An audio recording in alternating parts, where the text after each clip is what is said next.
I think good negotiation means you don't undermine the status of the other side, of its leadership. You don't try and weaken them, you try and strengthen them.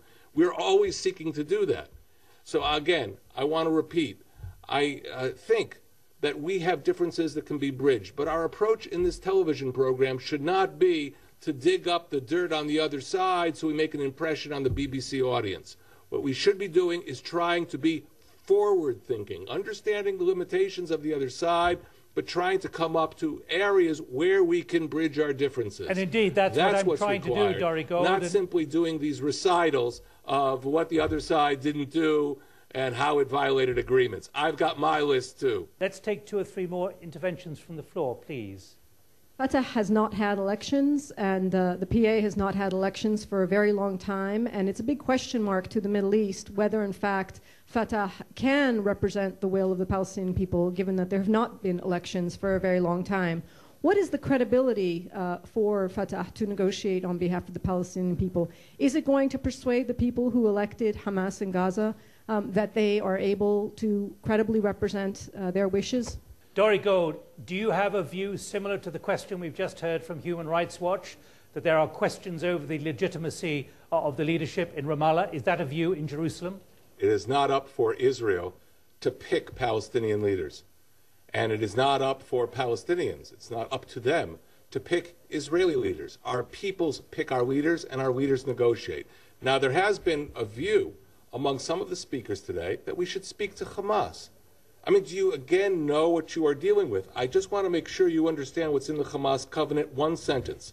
Israel will exist and will continue to exist until Islam will obliterate it. Hamas speakers in Gaza, like Yunus al-Astal, talk about Mahraka al-Yahud. It means the Holocaust of the Jews. That's the language coming out of the Hamas leadership today.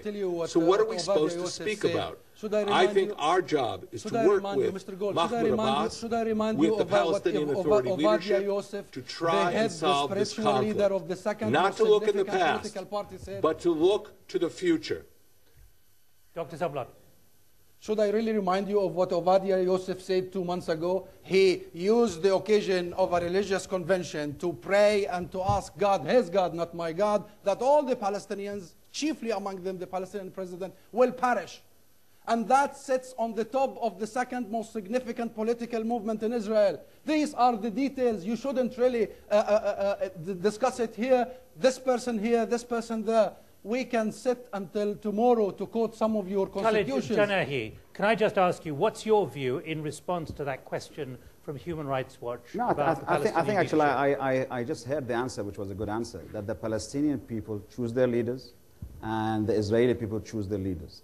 So we cannot say then once we choose the leaders, and the leaders are supposed to be negotiating, that's what I heard, the leaders should negotiate on behalf of them, that if they are chosen to be Hamas or Fatah or Z or X or Y, they are the chosen, basically, leaders for those people. So if they are the chosen ones, and just following the logic, is that we then, the leaders negotiate on behalf of the people, then we have to sit and talk to Hamas or Fatah or Z or X or Y.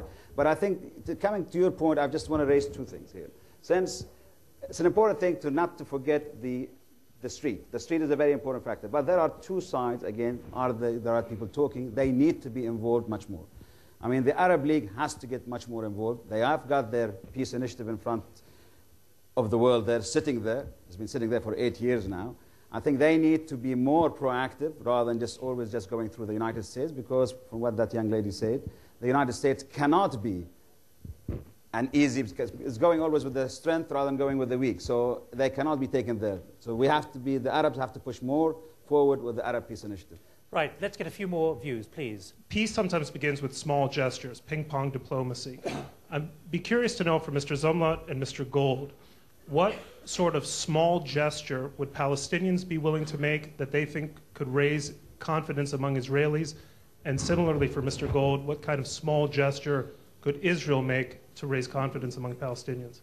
I tell you what is the Israeli, in the last 3 weeks, what have been the Israeli gestures. Number 1, an oath that would come against an oath for the Jewish state by the Christians and by the Muslims in the state of Israel. Number two, a law within the Knesset that says that any issue that has to do with Jerusalem and Golan Heights would have to be under a referendum. Another obstacle Israel erected 2 weeks ago. And guess what? Now we are back to talk about the Jewish state. Right, let me ask Dori Gold.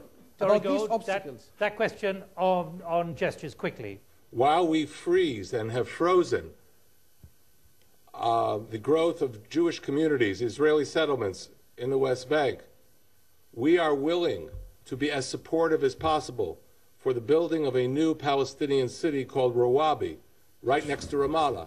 And if it requires making concessions about moving through Area C, the Israeli government has indicated a willingness to do that. That's tangible, that's housing, that helps Palestinians move forward. And Israel's willing to do that. But I have one request of the Palestinian side and indeed of many of the Arab representatives. We are willing to recognize the right of the Palestinian people to a nation state of their own. Can somebody please say to me that they are willing to recognize the right of the Jewish people to a nation state of their own? And if they can't say it, explain to me why.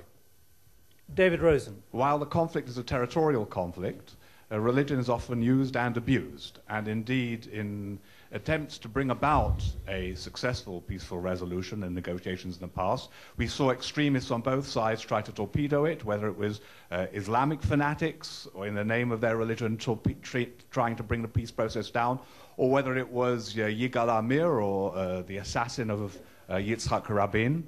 And we've seen how religion can be abused, but nevertheless, at the same time, there has been no attempt to try to engage constructive religious views. There is today a Council of Religious Institutions of the Holy Land that represents the chief rabbinate, the Islamic authorities, the patriarchs of the Holy Land.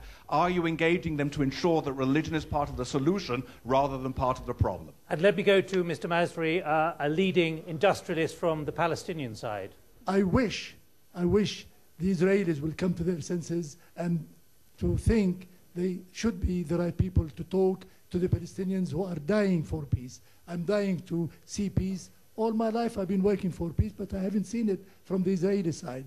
Well, as Mr. Masri knows, this Israeli government removed dozens of roadblocks that were necessary for our security concerns. People forget that just a few years ago, we had suicide bombers coming out of Jenin, Nablus, into the heart of Tel Aviv, the heart of Jerusalem. Our children were afraid to walk in the streets because of these mujahideen that were killing themselves and killing 10, 12 Israelis each time. We removed those roadblocks. We took risks for the Palestinian economy. And now the Palestinian economy, you're right, is vastly improving. It has a very strong GNP per capita growth. And we want that to happen.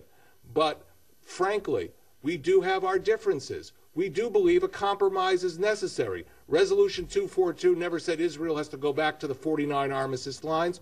You know that. We know that. We have to negotiate borders. So if some parts of the West Bank are retained by Israel, where we have settlement blocks, if we work out land swaps, don't tell us that the occupation is continuing. Right. That is simply not true. Let me ask In fact, you now have self-government, so I don't know how you make self-government consistent with the issue of charge of occupation. 2 points very quickly. No, Mr. Gold, only you know that. We, the Palestinians, and with us the entire world, know that the borders are clear-cut, set based on United Nations resolutions. Those are the borders of the 5th of June, 1967. This consensus includes the United States of America, and that's why you don't have one foreign mission, one embassy in West Jerusalem, let alone East Jerusalem. You are lonely and isolated in that position, number one. Number two, the issue Why of borders. are borders number an two, issue? The issue Why of, are borders because an you issue want for my borders. negotiation? I tell you, Oslo, I didn't which interrupt you you. signed. I didn't interrupt you, Mr. Gold. Why I'll tell you why. are borders an issue for negotiation? I'll tell you why.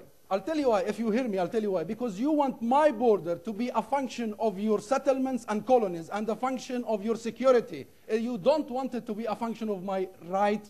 You have this concept that might has to be the main battlefield whereby your diktats will determine upon the final status issues. You have tried it for 20 years. You have imprisoned the Palestinian founder, Yasser Arafat. You have invaded Gaza. You have bombarded people. You have killed 1,400 civilians. It doesn't work, Mr. Gold. It does not work. Hamas did not fire a single rocket.